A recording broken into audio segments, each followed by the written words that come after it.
Assalamualaikum warahmatullahi wabarakatuh. Selamat pagi anak-anak kelas 11. Kali ini kita lanjutkan pembahasan bab 4 mengenai peran Indonesia dalam menciptakan perdamaian dunia. Sebelumnya kita sudah membahas mengenai apa itu hubungan internasional dan apa itu politik luar negeri. Kali ini kita lanjutkan pembahasan materi mengenai sarana hubungan internasional. Jadi dalam melakukan hubungan internasional itu ada berbagai macam sarana yang bisa dilakukan oleh masing-masing organisasi atau negara. Nah, kalau menurut John Frankel itu ada berbagai macam sarana di sini, yaitu yang pertama adalah diplomasi, yang kedua negosiasi, yang ketiga lobby, kemudian propaganda, serta bidang-bidang aktivitas ekonomi dan kekuatan militer. Kalau diplomasi itu merupakan suatu kegiatan politik luar negeri yang dilakukan oleh masing-masing negara, dan apa yang dilakukan oleh diplomat itu merupakan perwakilan atau mewakili dari negara tersebut. Jadi segala tindak tanduk dan pembicaraan oleh seorang diplomat itu murni mewakili suatu negara. Jadi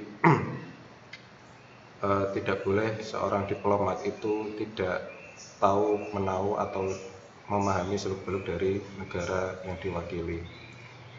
Itu merupakan pengertian dari diplomasi. Kemudian yang kedua adalah negosiasi. Negosiasi di sini itu diartikan sebagai upaya menyelesaikan suatu masalah tanpa melibatkan pihak ketiga. Misalnya mengenai negosiasi masalah perbatasan negara, kemudian hukuman bagi seorang warga negara Indonesia yang ada di Arab Saudi, lah itu bisa dilakukan dengan cara negosiasi. Kemudian ada sarana lain yaitu lobbying. Nah, lobby ini merupakan suatu kegiatan untuk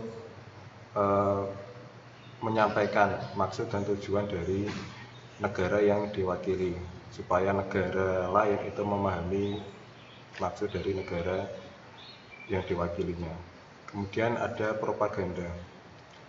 Nah, propaganda ini suatu kegiatan di mana organisasi atau negara tersebut itu ingin mempengaruhi baik pikiran, emosi kepada warga negara lain supaya mengikuti apa yang diinginkan. Nah, misalnya ada propaganda mengenai ideologi tertentu. Nah, itu bisa dilakukan dengan berbagai cara, misalnya dengan mengirimkan postingan-postingan di media sosial untuk mempengaruhi pikiran dari orang lain. Ini adalah propaganda. Dan ada sarana hubungan lain, yaitu melalui aktivitas ekonomi. Nah, suatu negara itu tidak mungkin bisa memenuhi kebutuhan pokok atau kebutuhan dari negara tersebut. Ketika misal ada negara yang tidak punya beras misalnya, itu nanti bisa melakukan aktivitas ekonomi seperti ekspor-impor. Ini merupakan aktivitas hubungan internasional dalam bentuk kegiatan ekonomi. Dan yang terakhir adalah kekuatan militer. Nah, untuk menciptakan aktivitas ekonomi itu juga diperlukan yang namanya kekuatan militer. Biasanya seorang investor itu mau menanamkan modalnya di suatu wilayah itu melihat juga dari bagaimana kestabilan keamanan maupun pertahanan di wilayah tersebut. Misalnya di Provinsi Papua itu sangat minim sekali aktivitas investasi atau penanaman modal. Itu bisa jadi para investor itu mempertimbangkan yang namanya stabilitas pertahanan dan keamanan di sana. Apalagi di sana itu banyak kegiatan atau aktivitas para pemberontak seperti organisasi OPM. Ini merupakan macam-macam sarana hubungan internasional.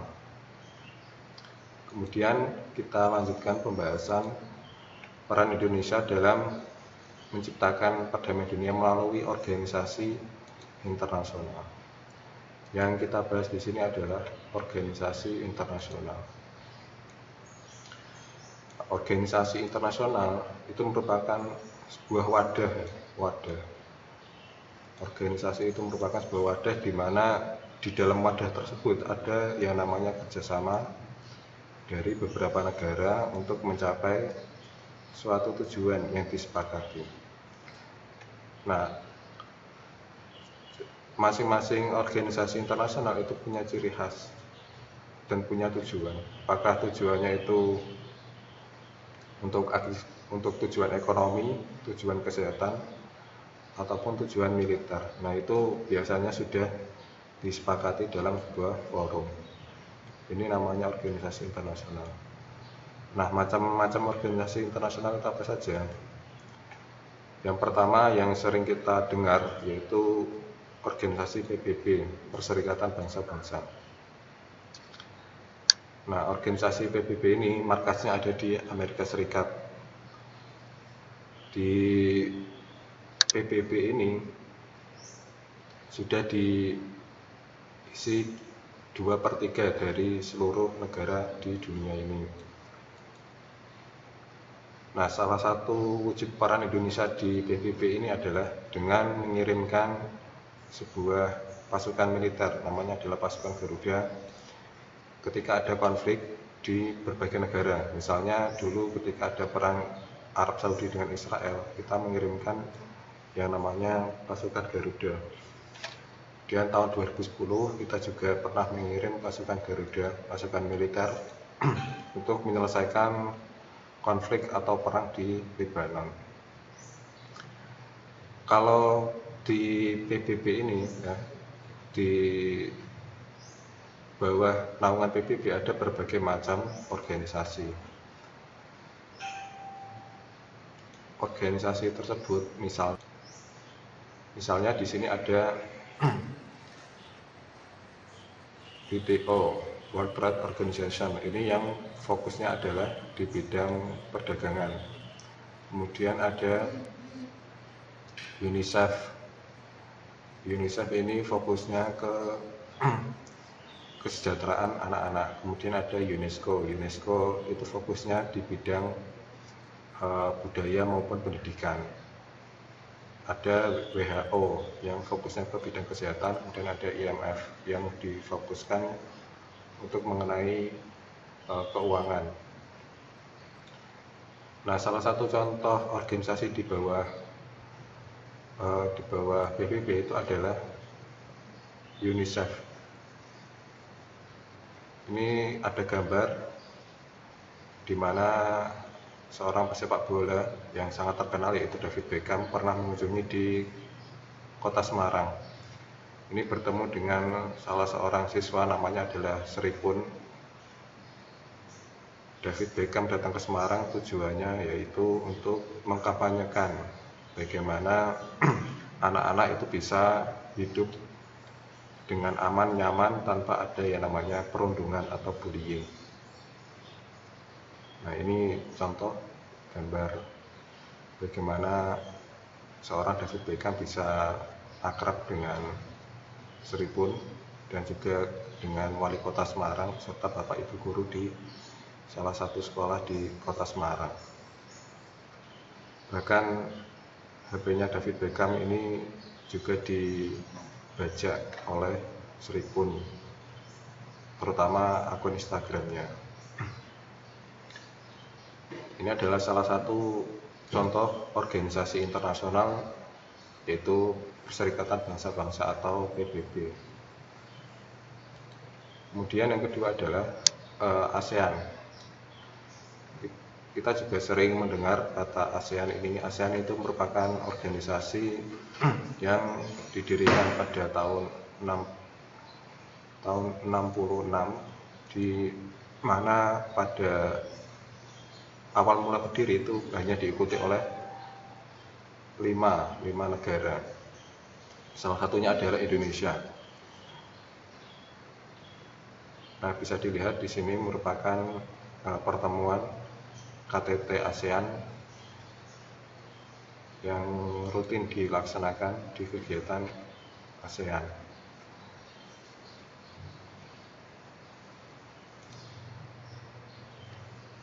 Kegiatan di ASEAN ini meliputi berbagai macam bidang, yaitu bidang sosial budaya, kemudian ekonomi, serta pertahanan dan keamanan. Kalau misalkan di bidang sosial budaya, itu salah satunya adalah pertukaran mahasiswa, kemudian ada event budaya dan pariwisata. Kemudian kalau aktivitas ekonomi, salah satunya adalah mengenai kegiatan ekspor impor, kemudian mendirikan suatu usaha. Misalnya di Palembang itu ada pabrik pupuk yang didirikan oleh dari negara-negara ASEAN. Kemudian ada kegiatan militer, misalnya ada kegiatan bersama antar negara, misalnya TNI Indonesia dengan TNI Malaysia, yaitu mengadakan latihan bersama. Nah, salah satu peran Indonesia di ASEAN yaitu memberikan dukungan terhadap pengembangan demokrasi di Kamboja, serta memberikan suatu bantuan untuk memulihkan keadaan di Filipina Selatan yang dimana dahulu pernah terjadi konflik. Ini merupakan organisasi ASEAN. Kemudian yang terakhir adalah organisasi GNB, Gerakan Non-Blok. Nah, Gerakan Non-Blok ini didirikan itu dilatar belakangi oleh kondisi dunia internasional yang mana zaman dahulu pernah terjadi perang dunia pertama maupun kedua. Nah, ini Indonesia dan negara-negara Afrika ingin menciptakan sebuah perdamaian tanpa memihak salah satu blok, baik itu blok barat maupun blok timur. Kita berdiri sendiri tanpa memihak salah satu blok. Makanya di sini dinamakan yaitu Gerakan Non-Blok. Nah, salah satu peran Indonesia di Gerakan Non-Blok ini contohnya adalah menyelesaikan konflik di Ambon, kemudian menyelesaikan konflik di Filipina Selatan, serta mengakhiri sengketa Laut Cina Selatan. Ini merupakan peran Indonesia di Gerakan Non-Blok. Jadi pada intinya, tiga organisasi ini diciptakan untuk menciptakan suatu kerjasama dan menghilangkan yang namanya permusuhan, sehingga terciptanya yang namanya perdamaian dunia. Ini adalah pembahasan kita mengenai sarana hukum internasional dan organisasi-organisasi internasional. Sekian pembahasan kita di bab 3 ini.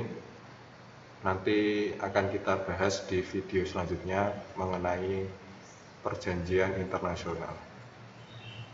Terima kasih. Assalamualaikum warahmatullahi wabarakatuh.